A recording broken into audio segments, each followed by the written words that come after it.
Welcome back to the CSP Elite Baseball Development Podcast. I'm your host, Eric Cressey, and this is episode 145. I'm really excited for today's guest. It's one of the most accomplished college baseball coaches in the game today. And what I'm really excited about this is a guy that I've known close to 15 years. And back in that time, he was recruiting some of our high school athletes and had some really good dialogues. And I was an up and coming in my coaching career, and he had some good advice just along the way. And really appreciated his way of going about doing things and learned more and more about the program and saw some of the great athletes they were kicking out. And what's really cool now is actually several of our formal guests played for him at his university, and a couple of them actually gone onto the coaching ranks in professional baseball. And it's been cool to reflect with them on how powerful his interactions with them were for their long-term career development, even beyond just as baseball players, as coaches and as people. So really learned to appreciate what he was doing in a very special way at his university. And I think there's some awesome lessons in this podcast that'll exemplify why that's the case. So I think we're in for a really good one. This episode is brought to you by Athletic Greens, the most comprehensive NSF certified for sport daily nutritional supplement I've ever tried. With so many stressors in life, it's difficult to maintain effective nutritional habits and give our bodies the nutrients they need to thrive. As a father of 3 young kids and a co-founder of multiple businesses in multiple states, on top of still being an avid exerciser, I know that busy schedules can really take their toll on us. Whether it's poor sleep, exercise or life stressors, environmental factors, or simply not eating enough of the right foods, we can wind up deficient nutritionally. This is where Athletic Greens can really help. It's a game-changing nutritional insurance policy. They simplify the logistics of getting optimal nutrition on a daily basis by giving you just one thing with all the best things. And that's why I use it daily and recommend it to our athletes. One scoop of Athletic Greens contains 75 vitamins, minerals, and whole food sourced ingredients, including a multivitamin, multimineral, probiotic, green superfood blend, and more. They work together to fill the nutritional gaps in your diet, increase energy and focus, aid in digestion, recovery, and supporting of a healthy immune system. This all can happen without taking multiple products. While most nutritional products come to market and stay stagnant, Athletic Greens continues to obsessively improve this one holistic formula based on the latest research, producing 53 improvements over the last decade. They invest in the most absorbable and natural source of each ingredient and go above and beyond in third-party testing to ensure their customers continue to receive the highest quality and best daily nutritional habit on the planet. It's lifestyle friendly, whether you're keto, paleo, vegan, dairy-free, or gluten-free, and contains less than 1 gram of sugar without compromising on taste. They put 75 ingredients through the NSF for Sport certification to come up with a formula that's trusted by some of the world's best athletes, including our own. Right now, Athletic Greens is giving our listeners 10 free travel packets with their subscription. Simply go to athleticgreens.com/Cressey to receive my offer. These travel packs are perfect for supporting your immune system, energy, and gut health when you're traveling for games, training, or simply when you're on the go. They can be a great counterbalance to less than ideal on-the-road food options. So if you want to bridge the gap between deficient and optimal and give yourself the best chance to get nutrient diversity, then head to athleticgreens.com/Cressey and get your 10 free travel packets today. Again, that's athleticgreens.com/Cressey, Cressey. Today's guest began his tenure as Vanderbilt's head baseball coach in 2003, and since that time, Commodore teams have a record of 841, 401 for a 678 winning percentage, which ranks first all-time in both wins and winning percentage. Vanderbilt has made 16 consecutive NCAA tournament appearances, including 5 College World Series appearances, 4 trips to the finals, and 2 national championships. Since 2003, Vanderbilt has produced 54 All-Americans, and 29 players have made their major league debuts. Prior to Vanderbilt, he was an assistant coach at Clemson for 9 seasons. He was named a National Consistent Coach of the Year in 2000 by Baseball America and the American Baseball Coaches Association. Before Clemson, he served as head coach at Presbyterian College for 6 seasons, Wofford as an assistant coach for 1 year, and Ohio State as a graduate assistant for 1 year. He also had stints as head coach and assistant coach for the Team USA Collegiate National Team in 2006 and 2000, respectively. In January 2020, he was inducted into the American Baseball Coaches Association Hall of Fame. Please welcome to the show, Tim Corbin. Tim, Happy New Year and welcome to the show. Likewise, Eric. Thank you. Thanks for the opportunity. I appreciate you taking the time. I know you're a busy guy and you got a lot of planning ready to roll for this upcoming season. So I'm sure there'll be some excellent stuff to share with a larger audience here. Well, I hope so. Thank you. We can go in a million different directions on this, but I think there's always something to be said about coaches who have had success in multiple different scenarios, different schools, different levels. across extended periods of time. And you've definitely done that, not just with your time at Vanderbilt, but before that at Clemson in an assistant role, and then at Presbyterian before that. I'm curious, how has coaching changed in the time that you've been involved as a coach? And, are there certain key coaching principles that maybe are timeless and consistent across any situation, any level, any era in which you have coached? Well, yeah, I mean, there's certainly been changes. I've been, 38, 39 years now, and I'm a 60s kid. I was born in the 60s. So my perspective, whether it's right or wrong, was kind of shaped by that, just years of watching 60 athletes, 70 athletes, and moving forward. I think the areas of change today are probably the kids probably carry more luggage with them when they come into your program. I think in today's athlete, they certainly they look better than any athlete we've ever seen, whether it's football, basketball, baseball. I don't think it matters what the sport is. But I think in their development, they probably secured more coaches, more teachers. In some ways, their parents have spent more resources to help them. And I would say because of that, there's probably a little bit more expectation for them, which creates a lot of different scenarios. It certainly creates some stress for the athlete, some pressure. And I think because of that too, the kids are starting to specialize a little bit more than they did when I was growing up. That's not the case with every athlete, but certainly the case a little bit more. So it's a little bit more individualized. So I think that's different for sure. I think there's more specialization, and I think the parents are involved in their lives a little bit more, which I think, as you see, it becomes tougher and tougher with kids to get in team environments and just let themselves go a little bit more. I think the things that are consistent, at least for me, is kids will always need discipline and structure and organization, Eric. I don't think that will ever change, and it won't change in our program. I think along the way, I've tried to create an environment where the kids we become more the facilitators, and they take ownership of the environment to try to make it fun. But I think the team environment, playing the game for others outside of yourself, not enabling kids, not showcasing, learning how to compete, not auditioning, just getting an environment and just keeping it raw and keeping it real. And there's I would say more of a playground feeling to what we're doing on the field than just a scientific methodology for creating a baseball team. I think that's probably why I've gone to more classroom environment prior to getting on the field, and then when the kids get on the field, it really becomes theirs. So I think that's the consistent piece, just the discipline, because the kids won't ask for it, but they want it. And I think discipline creates, and it's been said in a lot of different ways, a lot of freedom for these kids if they can find themselves organized before they get to the environment. I love that. And I'm actually interested is, the average athlete that you get on day one, is it markedly different now than it was, say 8, 10 years ago? Obviously we refer to early sports specialization, and with that comes, Mhm. more funky elbows and more previous ACL operations and things like that.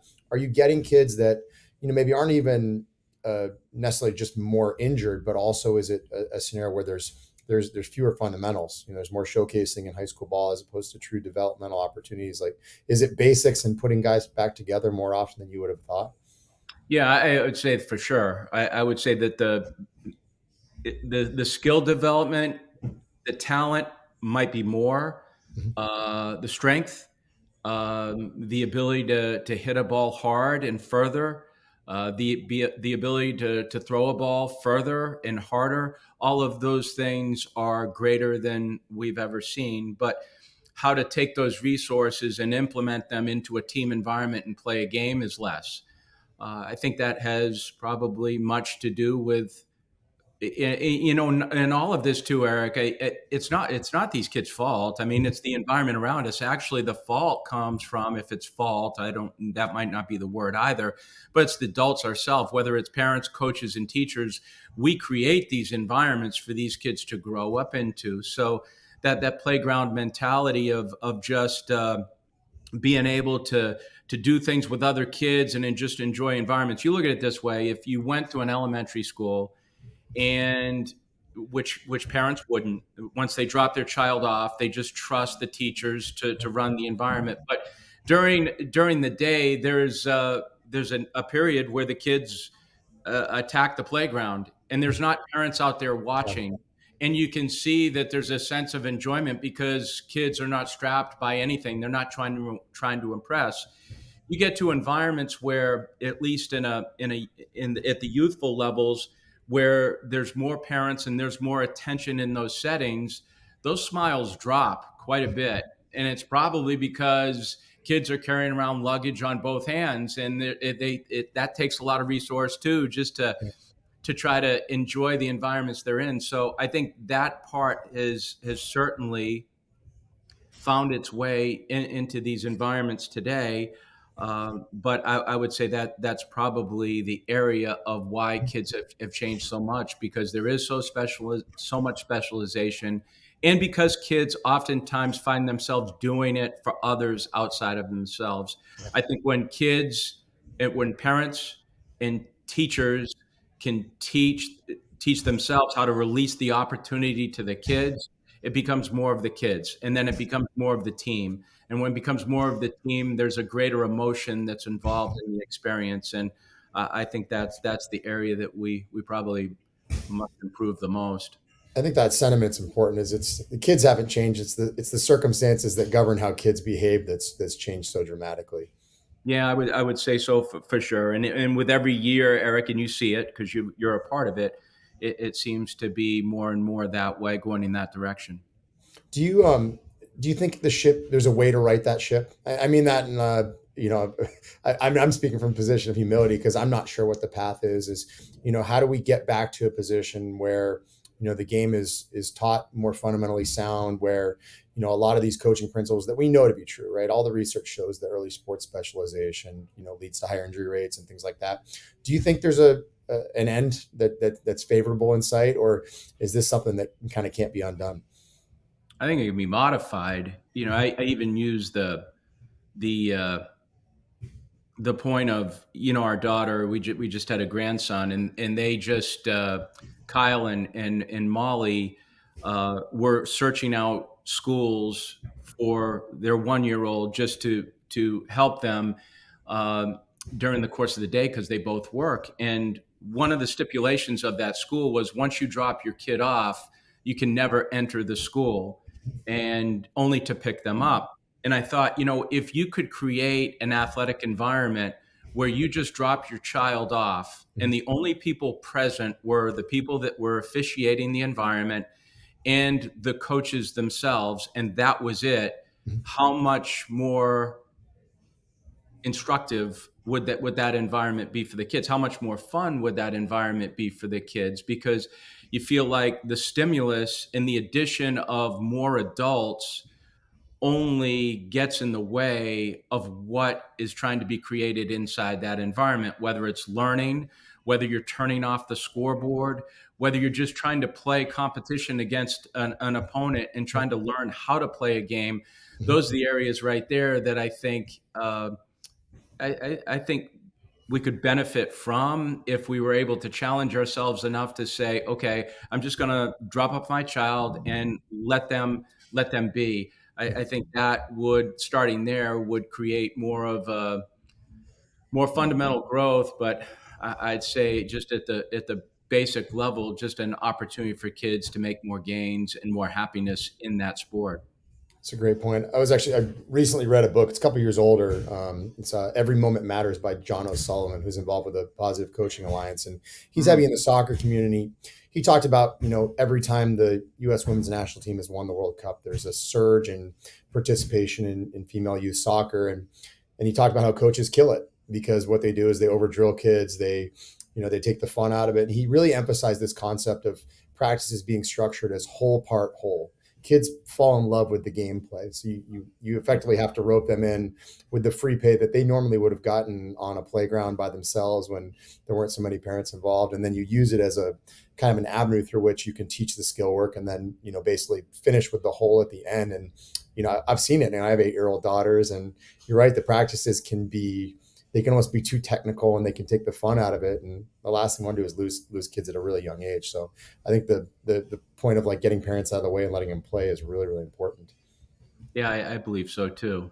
So maybe shifting gears a little bit, I'm always super fascinated by this concept of culture change, and I know culture is a little bit of a buzzword that can go in a lot of different directions, but Mhm. you certainly have a history of turning around programs into winners. After dry spells, both at Presbyterian and Vanderbilt. What were some of the key lessons that you learned going into both these places? Obviously, they were different time periods, and what initiatives do you think were key to the success that you've had, and not just turning a program around, but also making it sustainable success? I think the first thing that was probably most important for me, Eric, was just trying to find the right fit of institution first. I think a lot of coaches, when they decide to teach and coach, they sometimes find themselves in situations that don't match who they are as a person and what they're really looking towards. I was a private school kid. I mean, I was a public school kid growing up, but I went to Kimball Union Academy as a PG, and I think that started my private school thought process, because from there I went to a little school called Ohio Wesleyan. But what that did is it kind of shaped my thought process of what I wanted to be around, whether it was as a teacher or coach. And I initially just wanted to be a teacher. When I went to Presbyterian College, that was much like Ohio Wesleyan. It was a startup, never had baseball before. So it was starting a program from the ground level. And then after being there for 6 years and being at Clemson for 9, I really felt like I was going to stay at Clemson the rest of my life. There were opportunities that were available for Maggie and I. We just didn't feel like they were the ones we wanted. When Vanderbilt came around, it was different because there again, it matched kind of a an academic private school environment that I felt like, yeah, that fits. That those are the type of kids that I want to be around, where I think organization of mind, competing in several areas once you get on campus, not just on the ball field, but academically and socially. That resonated with me. And I felt like if that was important to the kids, then I thought that that would be a good match. And I think at Vanderbilt, I always am careful because I do think you're right. A lot of guys come into a program saying, we're going to change the culture here. I think culture is over time. And I've been here 21 years. So it's taken a lot of time to do that. I think the question I get is, when did you finally feel like your culture, so to speak, was moving in the direction that you thought it could? And I thought, 10, 11 years into it. And that's not based on going to the College World Series. That's based on when the players themselves start implementing the standards and the values of the program, Yeah. and the older kids start passing it down, and they start modeling the behaviors that you're looking for. And yeah, you can move the needle initially because you can demand more, you can expect more, you can talk about what investment really looks like. But I think that culture needs consistency in time. It needs consistent messaging. It needs consistent people. And that's players too. I think it's very difficult to build a culture when you have kids that are in and out every year. In our line of work, if you get a really good player, you may have them for just 3 years, and sometimes now two, because kids are leaving after they turn 21, and kids are coming into college a little bit older these days. But I think culture is created over time. I think the biggest thing is creating an environment where kids are growing, learning, and more modeling and teaching the behaviors that you look for in a program. And I think over the 21 years, I think that's the part that we can lean towards as being the thing that we're proud of most, is just the consistency of our culture over those years. Is it a moving target as well? I mean, does it change across eras and obviously with different kind of lineups and players? Absolutely, because you don't always have the same personalities. The seats change every year. Even if you get kids back, they're different every year. So there's no such thing as repeating anything. You have to go back to square one. And it's almost like you have to reinvent your program, Yeah. not in its totality, but you got to look at it every year and say, what worked in this past year might not work for this upcoming year. And I just look at how we started this fall as opposed to what we did last fall. Not that last fall was wrong, because it's not, but it just you find yourself in some years like this year with more seniors, and really getting seniors is a gift because you don't get seniors all the time in college baseball, especially at our level. So we happened to get 10 seniors, and I thought, my gosh, here's a time where we've got an opportunity to get when you get kids back in your program, it's the best recruiting you can do. Yeah. And that's not to minimize the new kids in your program, but when you get kids that purposefully select to be there another year,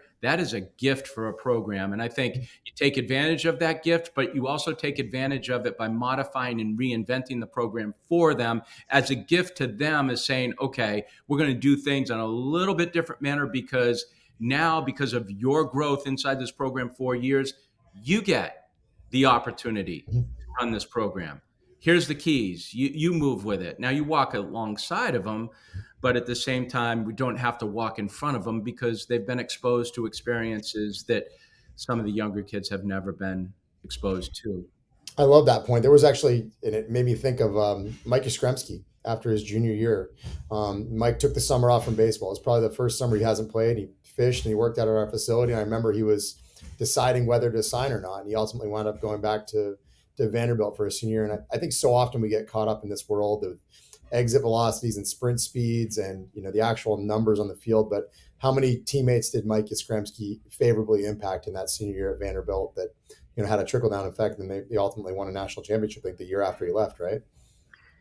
Yeah, It's pretty close to I that. mean that's such a great example of a senior inside of our program, and you wonder if Mike had the opportunity, as you said, to Yeah. to leave after the 12th season, and there was decent sized money that he probably couldn't replicate coming back for his senior year. But it got to a point where for him it was kind of a two-pronged thing. Number one, I want to win a national championship, and number two, I want to finish my degree, which had nothing to do with financial resources. It had everything to do with his emotion for what he was doing.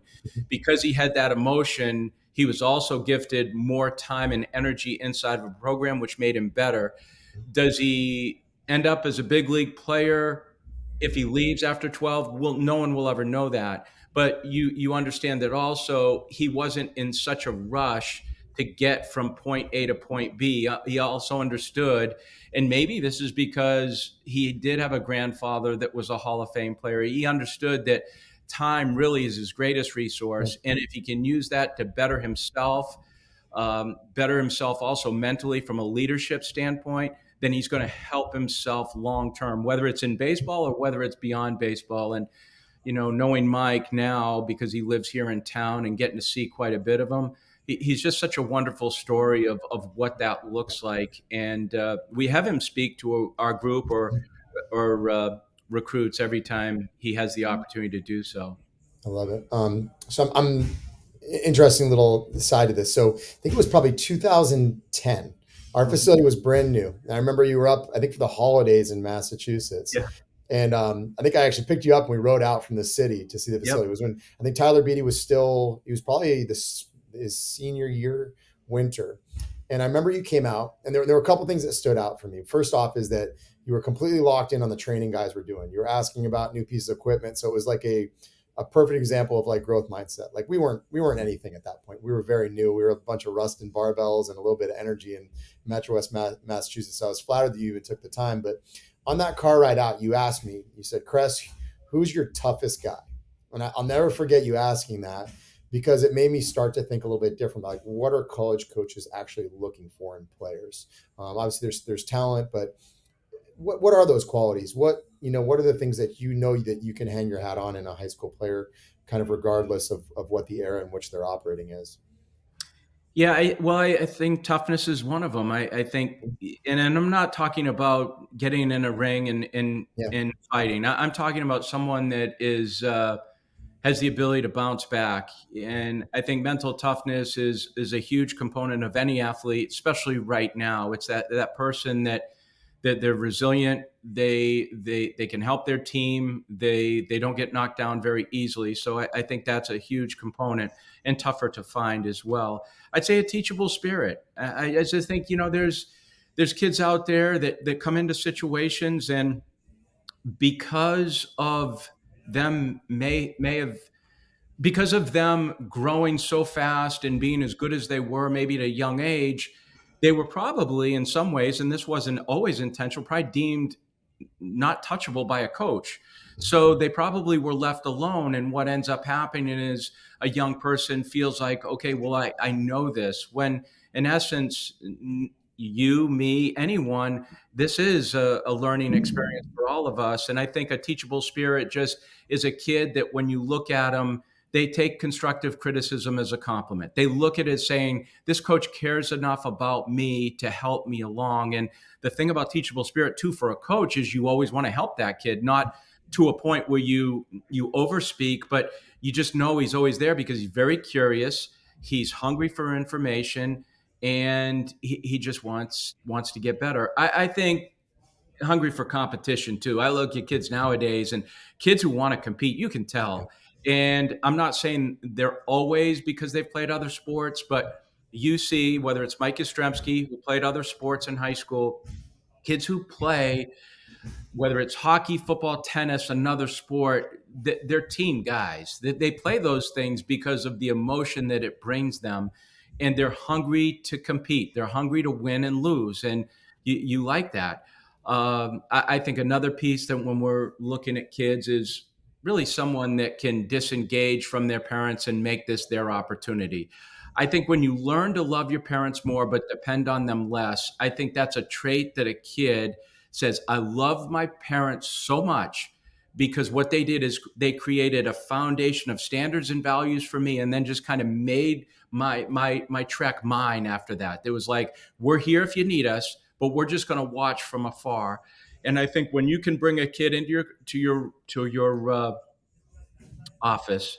And if he does come with his parents, the parents, you can see that the parents who have done this, they just sit back and go, we're here. We're here. We're listening. We don't need to be here. If you want us here, great. But we just want our child to be exposed to this. And if you don't mind, we'd like to listen to because we'd like to listen to what he's earned in his life here. And I think those are the people we want to be around. I think low maintenance kids that just they don't come with instructions. They show up and they go, I'm in. Just give me the experience. I'm in.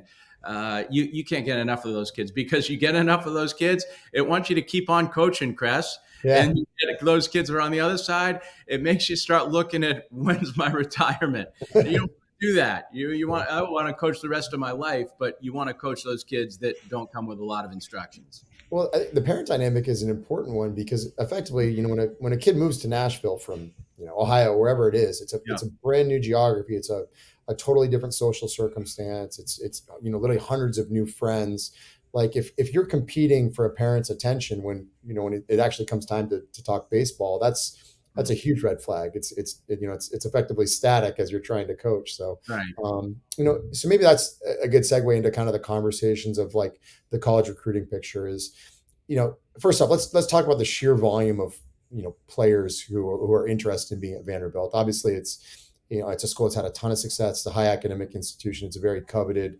Like what kind of outreach are we talking and how does your staff, even begin to sort through it? I think there's a couple ways. I mean, we're not for everyone, obviously. I think the academic component helps us because it kind of minimizes the group of people that we're looking at. Although we've taken risks academically and brought them in front of admissions, and we say because of the personality traits, we feel like this guy is going to be successful here, or at least try to be successful. I just think it comes down to personality, athletic skills, and academic skills, and kind of a combination of the three. The personality goes a long way. Someone who's a positive life force, someone who really, really enjoys what they're about to engage in, and that's just the holistic opportunity of going to college, having a social life, being part of an academic environment that's competitive, being a part of an SEC environment that's very competitive. I think those are what we're looking for. So that's not every kid, and not every kid wants the Vanderbilt either, because I think there is a level of discipline here and a level of, I say discipline. Uh, there is there's boundaries here. There's not there's certainly freedom, but that freedom is earned and that freedom is gained through discipline. And I think for the structure inside of our program, it's not so structured where kids are offended by it. It's structured though in the way that we're trying to help the young man understand that this is what life looks like once you leave here.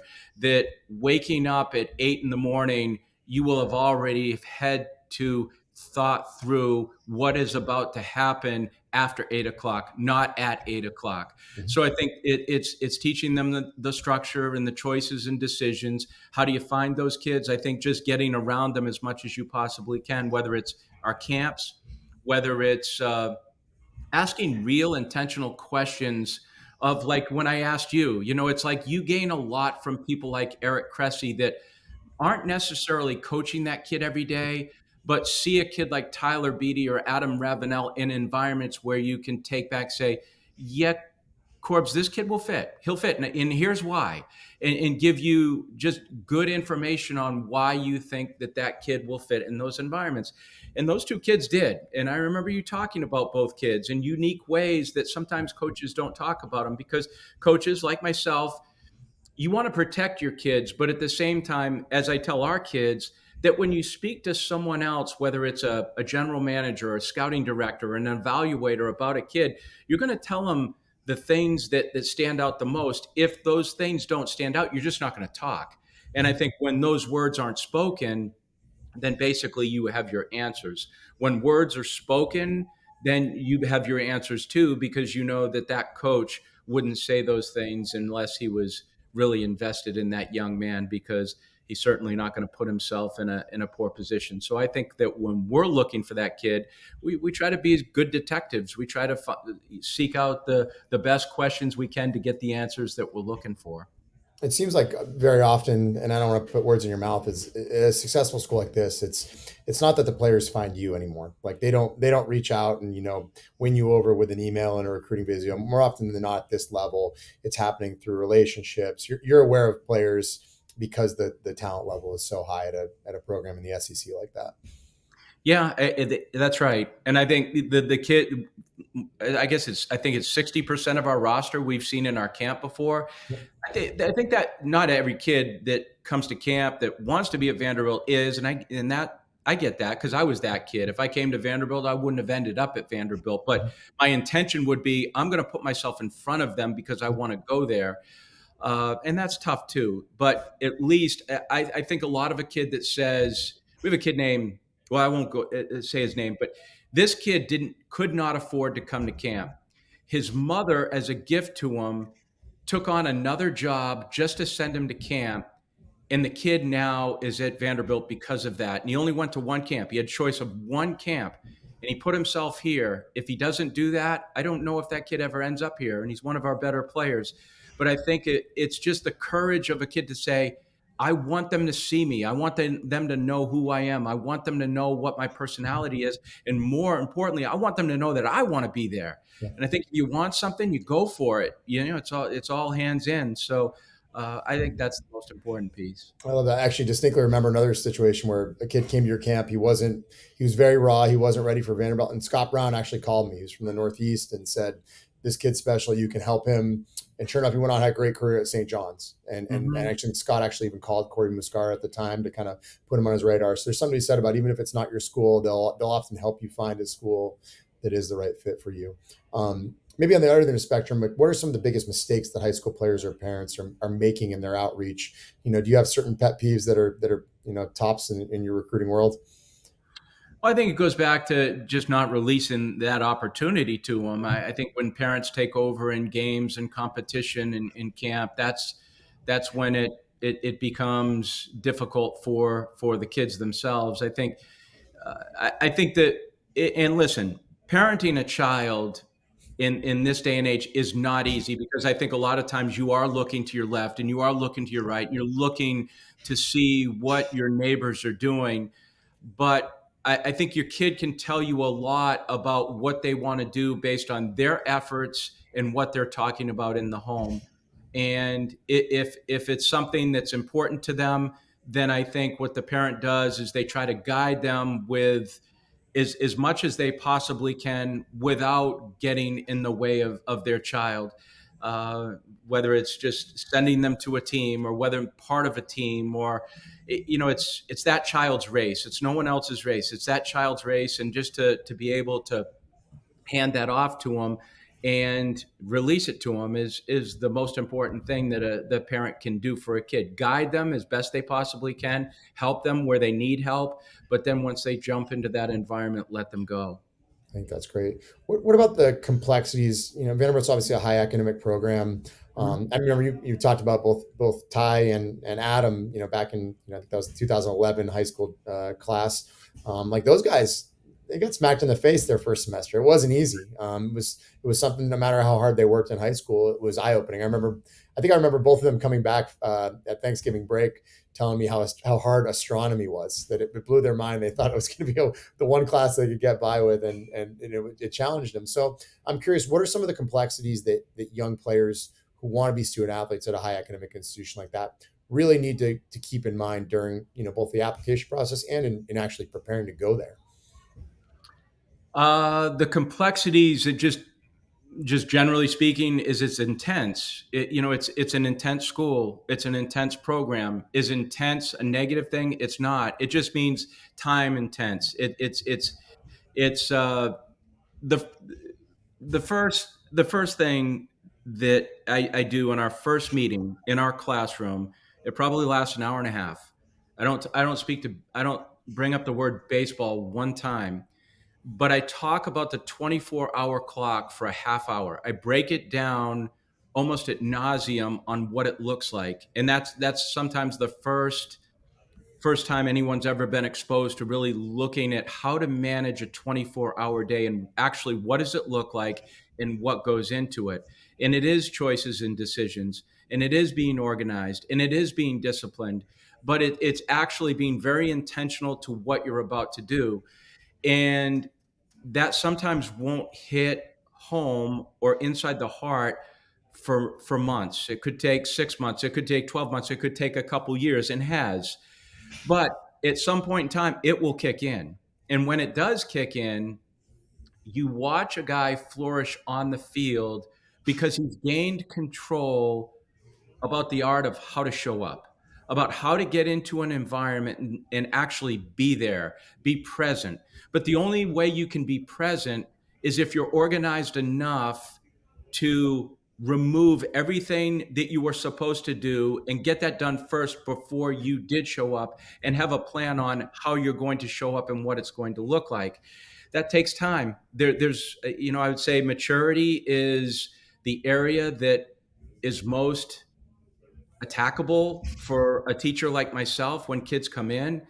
And the complexities that you talk about of managing an academic load of 15 hours. What does it look like if I'm going to manage 15 hours in a classroom, but yet I want to be a major league baseball player and I want to spend 6 to 7 hours on the field? Can that be done? It obviously can be done, but you've got to minimize your fat time. That fat time is that just that extra time, free activity time, that becomes, when it becomes wider, that's when the stress kicks in, because it's going to pull from some other area.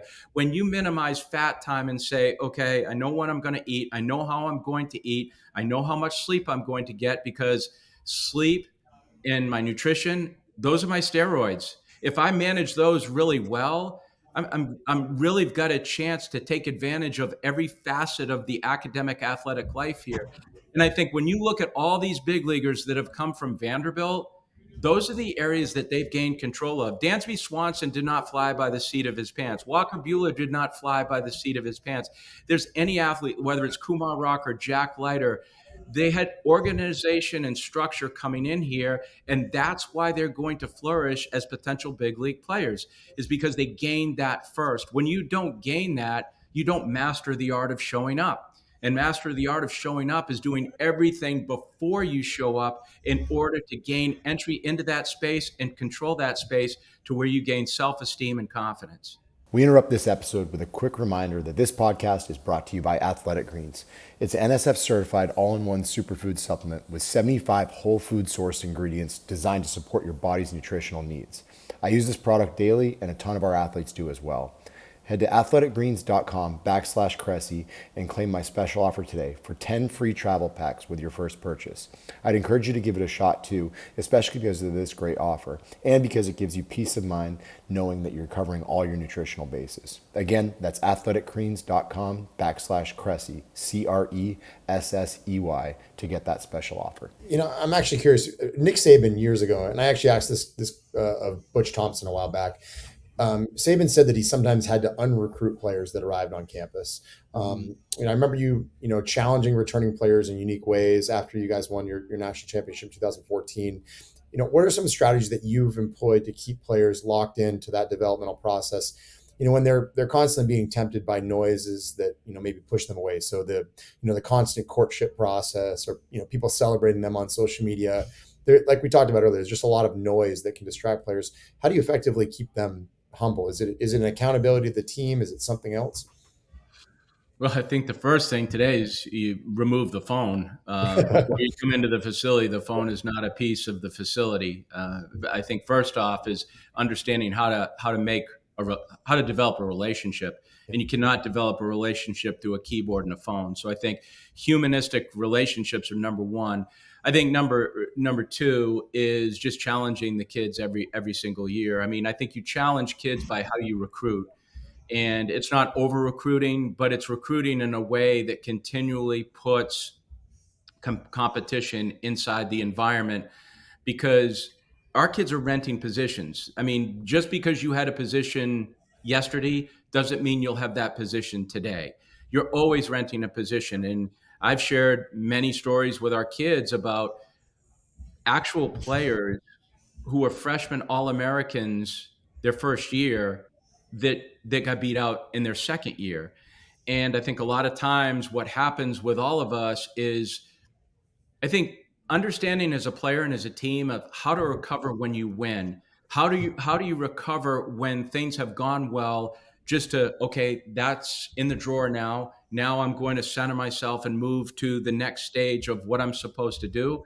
I think that's really important. And failing, yeah, it's important because we learn how to be resilient. But learning how to recover from winning opportunities is just as important. So you start to understand how to center yourself. And for us, it's just challenging the kids every day. You've got to earn it every day inside this environment. You look for kids, and this goes back to your recruiting question. You look for kids who welcome that challenge. If you've got a kid that's coming into your environment and say, well, how many shortstops do you have? Well, this probably is not the environment. You got to get kids who come in and say, hey, you know what, Corbs, I don't care who you have. I want to be part of the environment. And whether I don't play right away or do play right away, I want that challenge. And I think that's what Alabama has in football. Kids that go to Alabama in football, they're not going there because they think that, no, this is going to be tough to get on the field right away. But at the end of it, it's going to make me a better player because I'm going to be pushed every single day in a high caliber environment. And I think that's probably the part of our culture. That's the process of our culture.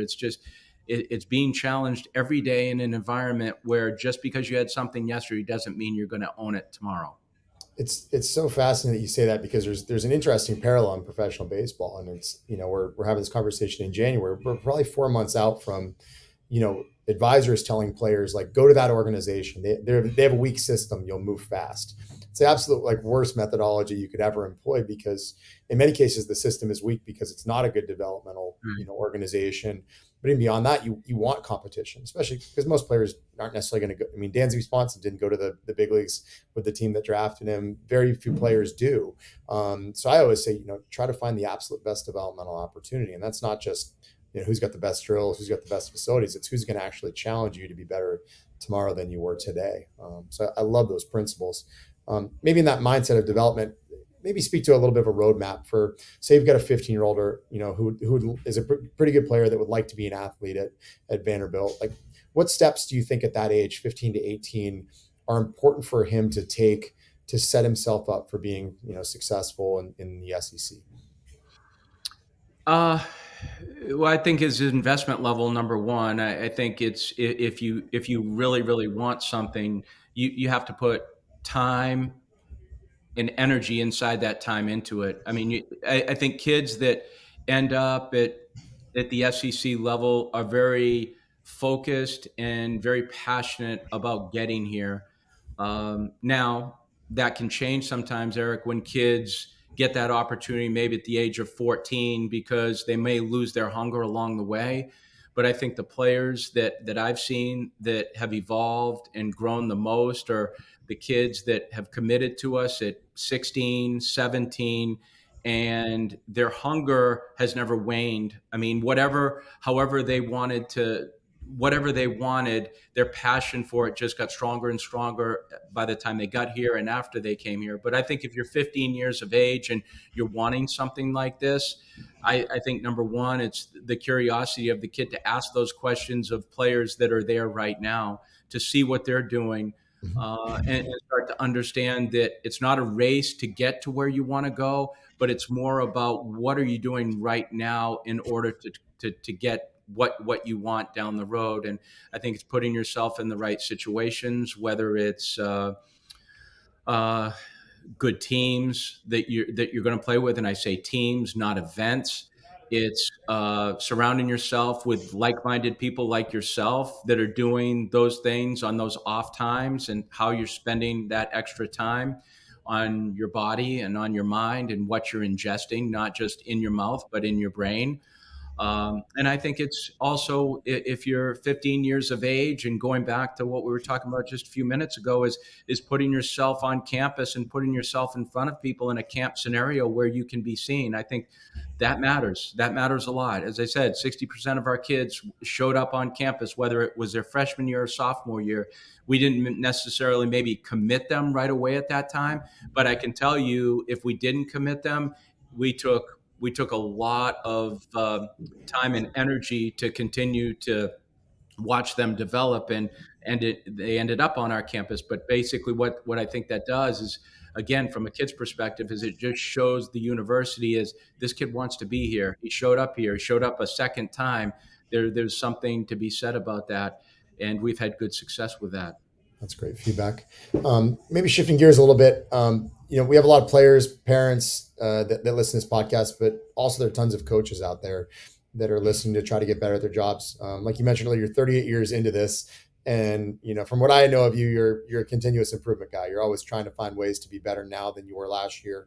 Are there certain key habits that you try to employ so that you're better each year? Like, I know you're a voracious, workout guy. I know you're very meticulous in nutrition, so you lead by example with a lot of your guys in that regard. That's something all the players have spoken about over the years. But are there other ways that you try to challenge yourself so that you feel like the Tim Corbin of 2023 is better than the Tim Corbin of 2022? Yeah, I think it's reinventing yourself. I think it's asking yourself some tough questions too after every year. I think it's also, what's been a benefit of mine, selfishly and personally, is marrying a good teammate.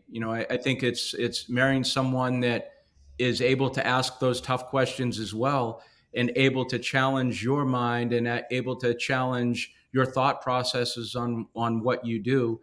I think I'm pliable. I'm very curious. I am disciplined, so I do the same things every day. I don't wane from that too much. So I feel like, from a modeling standpoint, I try to model those behaviors for the kids as well. But I think from a standpoint of helping the kids, if I'm going to help the kids that come into this program, I've got to better myself too. This just isn't a one-way street. It's just not for the betterment. If the kids are going to get better, it's only because I'm challenging myself and I'm challenging our staff to get better too. And you say, what does getting better mean? Well, I think physically. I mean, I think the older you get, you create more energy by staying in shape, by getting rest, by putting good things in your body. You certainly don't recoup that energy as you get older by moving away from that. So I think that's number one. And I think that's where the discipline kicks in for me. I think number two, it's being very curious about what we're doing and the continuation of saddling up with other coaches, maybe from other sports. I mean, I've gotten close with Coach Belichick. I've gotten close with Coach Stevens. Gino Oriema is a good friend of mine now. Bruce Brown, who's been a model, just a great asset for me. He's now 75 years old. I mean, I would rather hang around with people that have a great deal of wisdom, that have been through the wars, and ask them a lot of questions on how to, they've reinvented themselves too. So I just think that the learning piece is continuous. I don't even look at it as learning though, Eric. I mean, I just look at it as being, I just want to ask a lot of questions. I want to ask a lot of questions and I want to see what kind of feedback I get. And I guess that is learning. But in the meantime, too, I'm bettering myself because of that information that I'm gaining from those people that I really trust. I love that. So we always wrap up with a lightning round. Quick Mhm. questions. You can be as detailed or short as you'd like, but Yep. we'll start with what's one book that you think every player should read? Um, I'm not necessarily I don't read a ton of books, but I read enough. Mhm. And you're gonna. I don't know. I think this book, because I've talked about it in the classroom with our kids, and it's not necessarily a sports book, but yet it has everything to do with sports. It's called Make Your Bed, and Mhm. it's written. It's a small little book. It's written by a guy named Admiral McRaven, and Mhm. he wrote it because he spoke at a University of Texas commencement um, event, and he talked about it. But then after he spoke about it, it got so much attention, and if you Google it, you can listen to him. But then he decided to write a book. I think it's a tremendous book because what it does is it speaks to little things in your life, especially being a young person, that can actually change your life. And starting your day with just a small task. It talks about team. It talks about your heart. It talks about failure. It talks about not quitting. It talks about things that actually have everything to do with sports. And again, goes back to that concept of like just showing up and gaining self-esteem and confidence through other things that have nothing to do with sport, but yet give you confidence inside of sport so you can do well. So I think to me, if I was a young kid, because it's a simple read and an easy read, I think it would be a tremendous resource for any young kid to read. That's awesome. If you could go back in time and give Tim Corbin some advice 30 years ago as you were embarking on your, I guess, first decade of your coaching career, what would it be?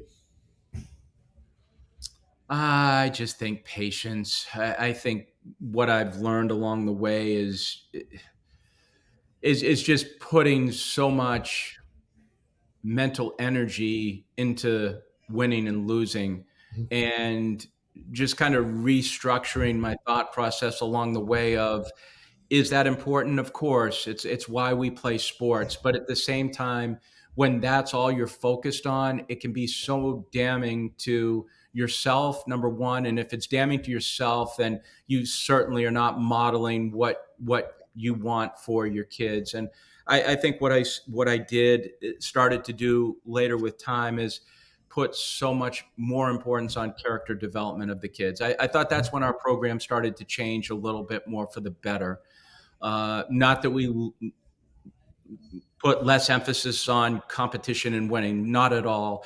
But I think where our focus was pointed was more on that. And I think what it did is it was for the betterment of myself personally, because as you teach something, you actually are, it's almost like self-reflection and self-teaching too. You're helping yourself as much as you're helping the kids. But I think as a young person, moving away from that and making that important, but yet at the same time not make it the emphasis of everything that you do. That's great.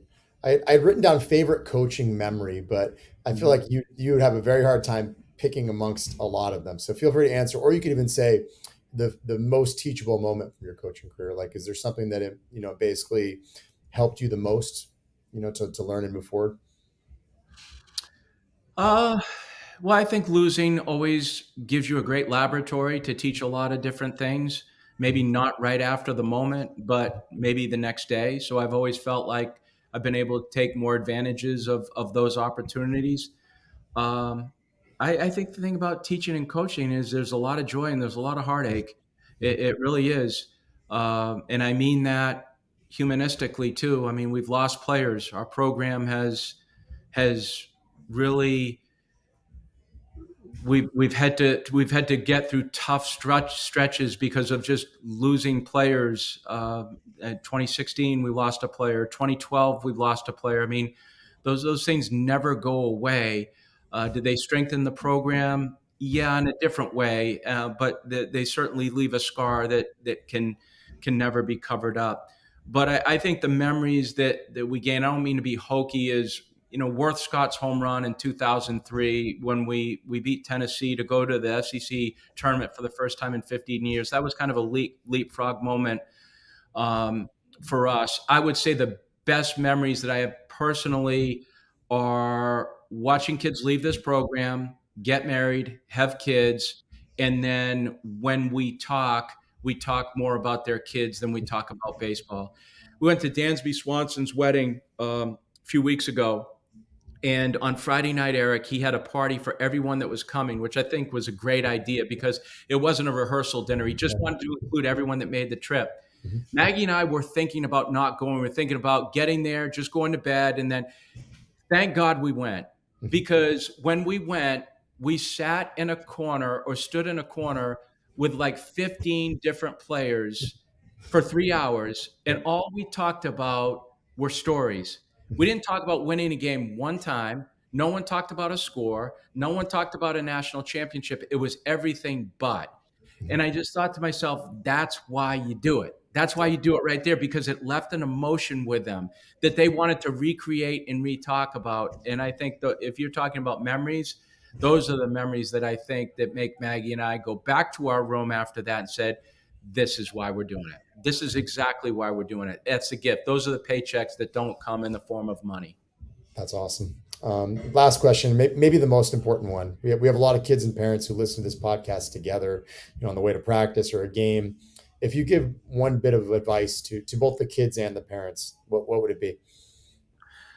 Well, there might be several. I think I said it during, but learn to love your parents more, but depend on them less. I think as you get older, learn how to love the fact that your parents put you in situations to help you grow. Now, as you're growing, show them that you love them more by how you reflect them, because I think we just passed Christmas, and it's great to get a gift and open a gift up, but the gift that a parent gets is by how their child reflects them when their child is away from the home.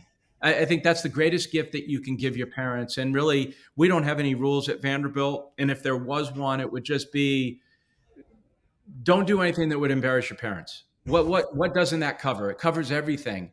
And if Mhm. you just live a life in a way that it's reflective of how you were raised, I think it's the greatest gift that you can give your folks. I think simply try to get off your phone as much as you can. Your phone is can take away so many opportunities that you can have if you just release yourself from that and just engage in humanistic thought, um, just care, and just being beside someone, and just not having that phone as a part of your environment. I think the other piece that try to play other sports is, if you can. I think other sports are just such a great training ground for the sport that you're playing. You don't have to play baseball 12 months out of the year to become a better baseball player. You may be becoming a better baseball player when you step away from the game, because you're giving yourself a chance to reset. You're giving yourself to actually grow in other areas that, when you do get on the field of baseball, is going to better you once you get inside of competition. But I think that would be the greatest advice I could give a young person. That's outstanding and a great place to wrap up on. Tim, that was outstanding. Thank you so much for taking the time. And also thank you for all you've done, not just for me and our conversations over the years and our interactions, but also, you're whenever the day comes, you're leaving the game much better than you found it. So I respect all your contributions to the industry for sure. Well, I appreciate it, and I respect yours too, because I knew that the first time we met, I knew that you were going to be very successful doing what you're doing, and you are, and you've touched as many lives as I have. So I appreciate what you've done too, Eric, and it's good to reconnect even in this Absolutely. forum right here. So thanks for this opportunity. Thank you.